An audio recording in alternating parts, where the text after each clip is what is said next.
প্রিয় শিক্ষার্থী বন্ধুরা, সবাইকে আমার আন্তরিক অভিনন্দন ও শুভেচ্ছা। করোনাকালীন সময় তোমরা অনলাইন ক্লাসে যোগদান করবে, কেমন? এবার আমার পরিচয়টা দিই। আমি রত্ন মজুমদার, সহকারী শিক্ষক, কান্দাপাড়া নুরুন্নিসা মাধ্যমিক বিদ্যালয়, বাগেরহাট সদর। আজকে আমি তোমাদের গদ্য অংশ থেকে ষষ্ঠ শ্রেণীর সততার পুরস্কার সম্পর্কে আলোচনা করব।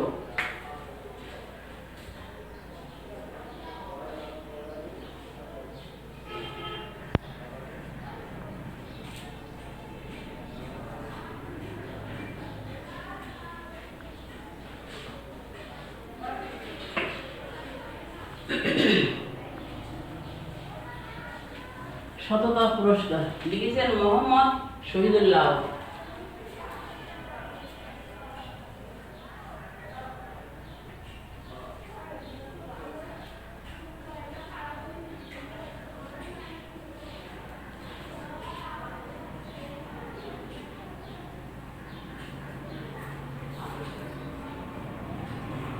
তাহলে আমরা এই লেখকের সম্পর্কে আগে কিছু জেনে নিই। মোহাম্মদ শহীদুল্লাহ 1885 সালে পশ্চিমবঙ্গ ভারতের পেয়ারা গ্রামে জন্মগ্রহণ করেন। তিনি অসাধারণ পাণ্ডিত্যের অধিকারী ছিলেন।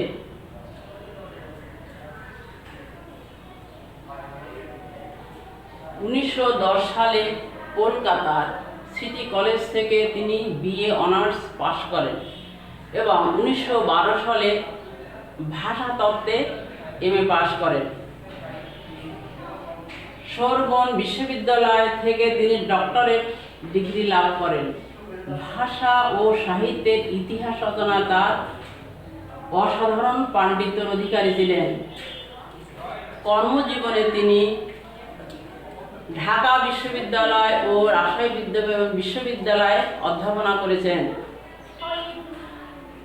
ছোটদের জন্য লেখা তার রচনার মধ্যে উল্লেখযোগ্য হচ্ছে শেষ নবীর সন্ধানে, গল্প মঞ্জরি, আর শিশু পত্রিকা বের করেন আঙ্গুর।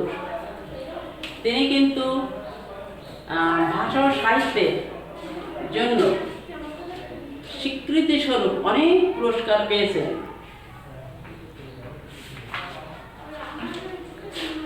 মোহাম্মদ শহীদুল্লাহ 1969 খ্রিস্টাব্দে ঢাকায় ইন্তেকাল করেন এবং ঢাকার শহীদুল্লাহ হল প্রাঙ্গণে তাকে সমাহিত করা হয়। তাহলে আমরা মোটামুটি মোহাম্মদ শহীদুল্লাহ সম্পর্কে কিছু জানলাম। এবার আমরা সততার পুরস্কার। মোহাম্মদ শহীদুল্লাহ এই গল্পে হাদিসের কাহিনী উল্লেখ করেছেন। এই গল্পের মূল বাণী হচ্ছে আল্লাহ মানুষকে পরীক্ষা করেন এবং সততার পুরস্কার দেন। এই সততার গল্পে মূলত তিনটে লোককে নিয়ে এই গল্পটা। একজন হচ্ছে গিয়ে ধবল রোগী, একজন টাকওয়ালা, আর একজন অন্ধ। ফেরেশতা তাদের পরীক্ষা করার জন্য প্রথমে ধবল রোগীর নিকট গেলেন, যে বললে তুমি সব থেকে কি ভালোবাসো? বলল যে আমি যে আমার গায়ের রং ধবল, এটা যদি আমার ভালো হয়ে যায় তাহলে আমি খুব খুশি। তখন ফেরেশতা তার গায়ে হাত বুলায় দিলেন এবং তিনি ভালো হয়ে গেলেন। তারপর ফেরেশতা দূত বললেন, এখন তুমি কি চাও? তখন বলল যে আমি একটা উট চাই। তখন তিনি তাকে একটা গাভীন উট দিলেন। এরপরে টাকওয়ালার কাছে গেলেন, তাকেও আবার একই কথা বললেন যে তুমি সব থেকে কি ভালোবাসো? তখন বলল যে আমার মাথায় যদি চুল গজায় তাহলে আমি খুব খুশি। তখন তার মাথায় হাত বুলায় দিলেন, চুল ফুটে গেল। তখন তারপর বললে এখন তুমি কি চাও? তখন সে বলল আমি একটা গাভী চাই। তখন তাকে একটা গাভী গায়ে দেওয়া হলো। এরপরে আবার তিনি এই অন্ধলোকের কাছে গেলেন। অন্ধলোকটা বলল যে তুমি কি চাও? তখনও সে একইভাবে দুজনকে যেটা বলা হয়েছিল এনাকে সেটাই বলা হলো। তখন বলল যে আমার চোখ যদি ভালো হয়ে যায় তাহলে আমি খুব খুশি। তখন তাকেও হাত বুলায় দিলে, চোখ ভালো হয়ে গেল। তারপর বললে এখন তুমি কি চাও? তখন বলল যে আমি ছাগল চাই। তখন তাকে আবার গাভীন ছাগল দেয়া হলো। এইভাবে তিনজনের পরপর ধবলডুগির উট, টাকওয়ালা, গাভী আর হচ্ছে গিয়ে অন্ধলোকটা ছাগলছানা। এতে দেখা গেল যে তাদের মাঠ পরিপূর্ণ হয়ে গেল, তারা বেশ সুখে শান্তিতে আছে। কিছুদিন পর আবার সেই ফেরেশতা মানুষের রূপ ধরে এসে বলল যে আমি খুব বিপদে পড়ে গেছি, আমি বিদেশে এসে আমার টাকা পয়সা সব ফুরিয়ে গেছে, এখন তুমি যদি আমাকে একটা উট দাও তাহলে আমি আমার দেশে ফিরে যেতে পারি। তখন টাকাওয়ালা ধবলডুগি বললেন যে উটের তো অনেক দাম, কি করে দিই আপনাকে? তখন ফেরেশতা দূত বললেন আমি কিন্তু তোমাকে চিনি, তোমার তো এরকম অবস্থা ছিল না, তোমার আগের পরিস্থিতি আমি জানি। না না, আমি একই রকম ছিলাম। তখন বলল তুমি যদি মিথ্যা কথা বলো তাহলে তুমি আল্লাহ তাআলা তোমাকে আবার আগের পরিস্থিতি তোমাকে বুঝিয়ে দেবে।